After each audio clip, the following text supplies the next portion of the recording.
Hello and welcome to another episode of Mr. Boskin Does Some Math. Today we are doing Illustrative Math Unit 1, Lesson 7 for Grade 8. Our first question here says,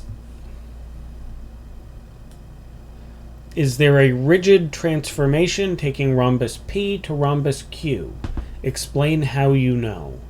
A rigid transformation is a little bit of new vocabulary, formalizing what we have been doing. Rigid transformations are reflections, rotations, translations, what we've been doing. Take a figure, slide it around, flip it over, spin it. Is there any rigid transformation we could do to take P to Q? Well, these are different shapes. This angle is much more acute than this one. These figures are just not the same shape. There is no way that we can...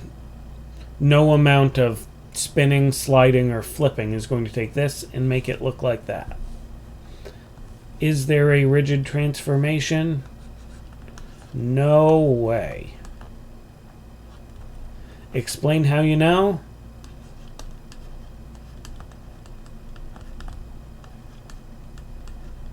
They're different shapes. Now, next. Describe a rigid transformation that takes triangle A to triangle B. Well, if we want to get this point here, we could go up 2 units and right 3 units.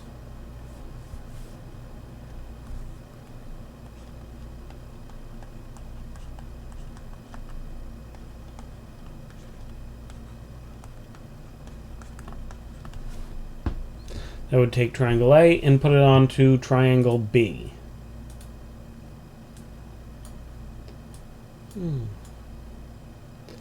For each shape, draw its image after performing the transformation. If you get stuck, consider using tracing paper. So we have this nice little quadrilateral here. We want to translate it so that A goes to A prime.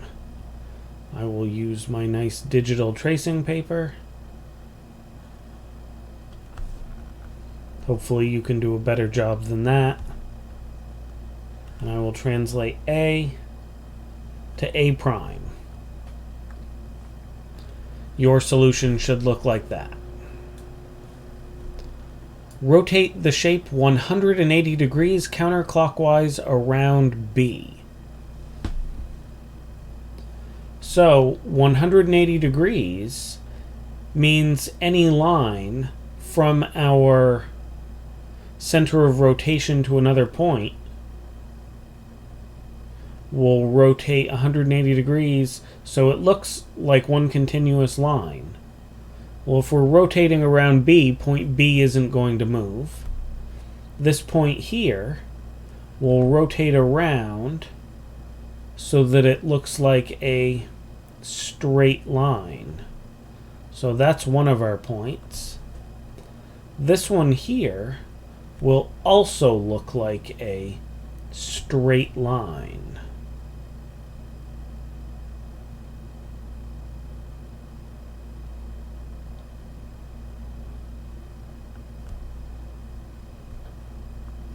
So that is 2 of our points. This length is the same as that. This length is the same as that. Now this one, how do we find this point? Well, we can just go right straight through the middle, and there is our other point.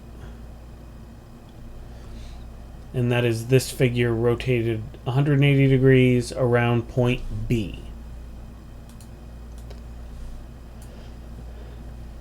Okay, now we have a reflection to do.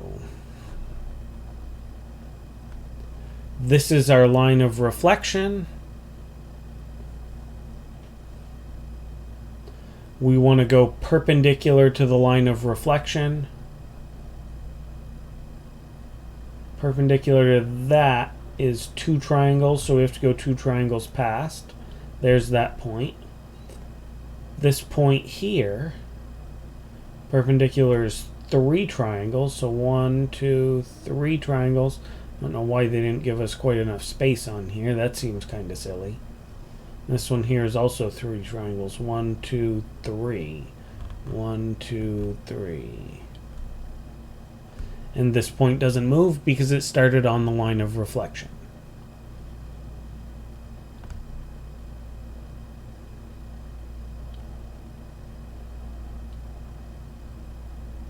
There. I think that was our last problem. Yep.